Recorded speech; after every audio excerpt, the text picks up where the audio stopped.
Sevidang Rajofer, Gibiani Ang Nathanman Baini Sembo, Ingraji Godan Basar 2025 ni Aru Favorite Hanai, Margo Damasini, Gujan Hamlai Nai Jasibai. Dinai Saframbo Boro Subunfora, Solibai Thanai January Danni, 6 Nifrai 12 Khalasim, Zano Ganan Boro, Tunlaini Jatumani Takai Kusi Are, Ramzainan Bumfodom Moi মোৰ সৌভাগ্য হৈছিল যে মই বড়ো ভাষাৰ বিশেষ নাজানো লিখিব নাজানো কিন্তু বড়ো ভাষাৰ মই যেতিয়া সাংস্কৃতিক কাম কৰিছিলো নিজে বড়ো ভাষাৰ এটা এলবাম প্ৰডিউস কৰিছিল এটা প্ৰযোজনা কৰিছিল সুলেখা বাইদেউহঁতে গাইছিল এটা গান বিৰাট হিট হিমালয় বুলি এটা এলবাম সাহা হিমালয় গানটো সেই গানটো লিখিছো মই বড়ো ভাষাত লিখিব নাজানো ভাবাদমাত মোৰ বেলেগে কৰি দিছে মই প্ৰডিউচাৰে গায়কক মাতি আনে শিল্পীসকলক মাতি আনি কৈছো যে তোমালোকে আধুনিক গীত ৰোমান্টিক গীত যি গীত কৰা কৰিবা মোক এটা গান লাগে যে কি গান লাগে মোৰ গানটোৰ লিৰিক্স হ'ব এনেকুৱা হিমালয়ৰ পাদদেশত থকা পৃথিৱীৰ আটাইতকৈ ধুনীয়া ঠাই হ'ল মোৰ বড়োলেণ্ড বাছ ইমানেই মোক লাগে সেইটো কোনো বড়ো ল'ৰাই কোৱা নাই আহোম ল'ৰাজনে কৈছে উজনি অসমৰ যে হিমালয়ৰ তলত থকা আটাইতকৈ পৃথিৱীৰ ধুনীয়া ঠাই হ'ল মোৰ বড়োলেণ্ড মোৰ গানটোৰ ভাষা সেইটো হ'ব লাগে আৰু কেছেটটোৰ নাম হ'ব হিমালয় গতিকে বড়ো ভাষা সংস্কৃতি সমাজ জীৱনৰ প্ৰতি মোৰ অপৰিসীম শ্ৰদ্ধা আছে আৰু এইখিনিক মোৰ যথেষ্ট ওচৰৰ পৰা চিনাকি কৰি দিছিল সুলেখা বাইদেউজনীৰ শিল্পী সত্তা তেওঁলোকৰ লগত মোৰ সম্পৰ্ক আছে আমাৰ পৰম শ্ৰদ্ধেয় দাউৰাওদা মোৰ বিশ্বজিৎ দমেৰ পৰা চন্দন ব্ৰহ্মলৈকে এই সকলো মোৰ যিসকল বন্ধু আছিল বিভিন্ন সংগ্ৰামী সামাজিক ক্ষেত্ৰৰ পৰা অহা আমাৰ লগত পৰিচিত ব্যক্তি আছিল সকলোৰে এই শ্ৰদ্ধাটো কেৱল মোৰ নহয় হাজাৰ হাজাৰ মানুহৰ মাজত বিয়পাই তুলিছিল আৰু মোৰ আজি ভাল লাগে যেতিয়া মই বিধান হ'বলৈ যাওঁ তেতিয়া ইংৰাজী আৰু অসমীয়াৰ লগত তাত বিশ্বজিৎ দৈমাৰীয়ে আমাৰ বড়ো ভাষাটো প্ৰচলন কৰি দিছে এইটো খুব গৌৰৱৰ কথা যেতিয়া সোমাওঁ প্ৰচলন কৰা মানে অকল কোৱা কথা নহয় তাত যেতিয়া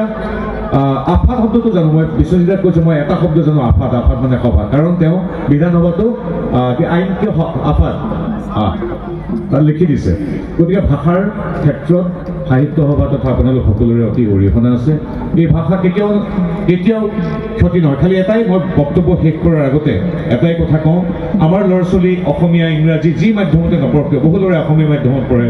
বহু মানুহে ইংৰাজী মাধ্যমত পঢ়ে যি মাধ্যমতে নপঢ়ক কিয় নিজৰ মাতৃভাষা বড়োটোক শ্ৰেষ্ঠতম স্থান দিব লাগে সেইটোৱে বড়ো সাহিত্যই বিচাৰে সেইটোৱে আমি প্ৰত্যেকে বিচাৰোঁ প্ৰত্যেকটো ভাষাৰ প্ৰতি আমি শ্ৰদ্ধাশীল অসমীয়া বাংলা উৰিয়া হিন্দী নেপালী তামিল তেলেগু মালায়ালম ইংৰাজী প্ৰত্যেকটো ভাষাই পৃথিৱীৰ ভিতৰত শ্ৰেষ্ঠ ভাষা নিজৰ নিজৰ দৃষ্টিকোণৰ পৰা মই বড়ো ভাষাত ভাষণ দিবলৈ সম্পূৰ্ণ সাজু হৈ আছিলোঁ মোৰ দাদা দাউৰাও মই বিশ্বজিৎ দৈমাৰীক দাউৰা বুলি কওঁ যোৱা 20-25 বছৰ সম্পৰ্ক মই এটা বিষয় আছিল আমাৰ CTET-ত বড়ো ভাষাটো লাগে আমাক সেই কথাটো CTET পৰীক্ষাত আমাৰ বড়ো ভাষা লাগে আমাৰ যিটো central eligibility test for teacher তাত দাউৰাদাই মোক ক'লে যে এইটো বিষয় উঠাব লাগিব বড়ো ভাষাত সুন্দৰভাৱে লিখিছিলোঁ আমি জানে যে আমাৰ চৰকাৰ তথা আমাৰ কেন্দ্ৰ চৰকাৰ আমাৰ বড়ো ভাষাৰ প্ৰতি কিমান শ্ৰদ্ধাশীল সংবিধান স্বীকৃত এটা ভাষা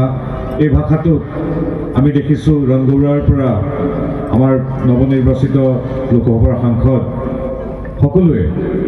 বড়ো ভাষাত ভাষণ দিয়ে আৰু তাত বহুতে ভাবে যে বড়ো ভাষাত ভাষণ দিছে কোনে শুনিব কিন্তু তাত আমি যে পিন্ধি থাকোঁ এইটোত বড়োৰ পৰা হিন্দী অসমীয়া ইংৰাজী যি ভাষা লাগে অনুবাদ হৈ থাকে সেইটো হ'ল আমাৰ ভাষাৰ আজিকালিৰ উত্তৰণ আৰু এই উত্তৰণত অন্যতম অৰিহণা হ'ল বড়োলেণ্ডবাসী ৰাইজ আৰু বড়ো সাহিত্য সভা এইটো কম কথা নহয় মাত্ৰ 24টামান ভাষা সংবিধান স্বীকৃত ভাষা এই ভাষাকেইটা সংবিধান স্বীকৃত এতিয়া যিদৰে মহাবীৰ লাচিত বৰফুকনৰ বিষয়ে কিতাপ ৰচনা কৰি অসম চৰকাৰে ডক্টৰ হিমন্ত বিশ্ব শৰ্মাদেৱৰ পৰিকল্পনাৰে 24টা ভাষালৈ অনুবাদ কৰিছে সংবিধান স্বীকৃত ভাষা আমাৰ উত্তৰ পূৰ্বাঞ্চলতে 200টাতকৈ অধিক জনগোষ্ঠী আছে আৰু অতি সুন্দৰ ধুনীয়া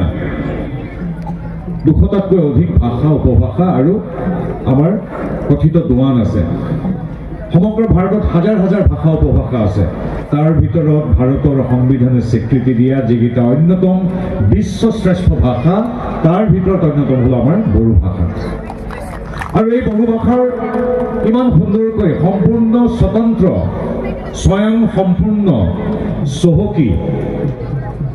এই ভাষাটো হাজাৰ হাজাৰ বছৰ ধৰি আমাৰ পূৰ্বপুৰুষসকলে সুন্দৰভাৱে লৈ গৈ আছে। আৰু আজিৰ তাৰিখত বৰ্তমানৰ আমাৰ সমগ্ৰ বড়ো জনগোষ্ঠী তথা বড়োলেণ্ডত বাস কৰা অন্য ভাষাভাষী লোকেও বড়ো ভাষাটোৰ প্ৰতি শ্ৰদ্ধাই লৈ আগুৱাই গৈছে। ইয়াত বড়ো ভাষাৰ কোনোবা এগৰাকী শিক্ষকৰ পৰা বড়ো ভাষাটো সুন্দৰকৈ কৈ থকা নিৰক্ষৰ কোনোবা এজন খেতিয়কৰ পৰা বড়ো ভাষাৰ সাহিত্যিকসকললৈকে বড়ো সাহিত্য সভাৰ পৰা জনগোষ্ঠীয় সংগঠনবিলাকলৈকে আমাৰ বড়োলেণ্ডৰ ৰাজনৈতিক সংস্থাবিলাকৰ পৰা বড়োলেণ্ড প্ৰশাসনৰ পৰা ৰাজ্য চৰকাৰ কেন্দ্ৰীয় চৰকাৰলৈকে সকলোৰে প্ৰভূত অৰিহণা আছে। বড়ো ভাষাৰ দৰে প্ৰতিটো ভাষা উপভাষাৰ এই যিটো চিৰঞ্জীৱ সাৰস্বত যাত্ৰা এই যাত্ৰা অব্যাহত থাকক, সুন্দৰ হওক। আৰু মই বড়ো সাহিত্য সভাক ধন্যবাদ জনাব লাগিব। স্বাধীনতা হোৱাৰ মাত্ৰ 5 বছৰ পিছতেই বড়ো সাহিত্য সভা গঠন হৈছিল। কম কথা নহয়, এতিয়া নহয়,